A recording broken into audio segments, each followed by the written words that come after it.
වගේද මේ සිද්ධිය සිද්ධ වුනේ? සර් මෙහෙම මම බේට් එක බීලා නිදාගෙන හිටියා. ඒ වෙලාව මේ පොඩි කෙල්ල තමයි ඉස්සරහ පුටුව වාඩි වෙලා හිටියේ. කෙල්ල කතා කරා මා තාත්තේ කියලා දැන් මට හැමදාම කියන්නේ තාත්තේ එන්න මේ පල්ලියෝම යටවෙන නලි මාමාගේ කඩේ යටවෙන කියලා. ඒ පාර අපි එහෙට ගියා. එහෙට ගිහලා බඩු ටික ඇදලා පල්ලිය ඔක්කොම බඩු ටික දාලා මේ ගෙදරට අපි පොලිමට වගේ ගේ සුද්ධ කරගෙන ආවේ. ඒ ළමයි ගේ උඩ වතුරේ එක පාටම එනවා. ඒ ළමයි ටික අරගෙන මෙහෙට තිබ්බා.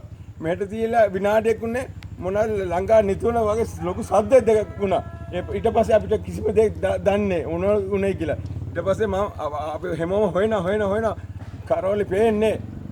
කිසිම ළමයි ඉස්සර කාමරේ සෙත් එහෙ ඉඳලා මේ ඉස්සර කාමරේ ඉඳ ගෙල්ල තිබ්බ විතරයි. 4 දෙනා එතන යට වෙලා තිබ්බා. 4 දෙනා අතන. දවස් 3ට පස්සේ දාගත්තේ. මේක දින සර් වල පේනවා මේ තියෙන්නේ මෙතන.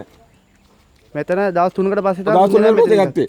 යට වෙලා. ඔව් හමුදාත් ආවා. ඒගොල්ලෝ බොරු උනන්දුන පණ ඒගොල්ලෝ hello සර් කන්ද ආපු දෙනම උඩම තියෙන ගෑක් තියෙන අතන පොඩි ළමයිද හරි අමාරුන් ජීවිතේ නේ ඒගොල්ලන්ට යන්න පිටුවා. දැන් ඒගොල්ලෝ කොහෙද කියලා දන්නේ ගියා. කොහෙද කියලා මම නම් දන්නේ.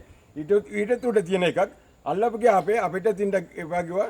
අපි දැන් තැන ඉන්නවා. දැන් උදේට අපි මෙතනට එනවා. හවසට එනවා. කොහෙ යනවා කියලා දන්නේ. කාටවත් දන්නේ. දැන් රජෙන් කියලා තියෙන්නේ ඕගොල්ලන්ට මෙතනින් ඉන්න එපා කියලා. රජෙන් කියනවා යන්න කියලා. ඉතින් අපි කොහෙ යන්නද සර්? කොහෙ යන්නද? රජෙන් කිව්වට කොහෙ යන්නද? දැන් ගෙවල් 6ක් වගේ මෙතන තියෙනවා යන්න මෙතන 6කට වැඩි තියෙනවා. හැමෝම ඉල්ල කියන යන්න අපි කොහෙ යන්නද? අපි කොහෙ යන්නද? මේකෙන් බලලා රජේ මොකක් හරි විසඳුමක් කරලා දෙන්න කියලා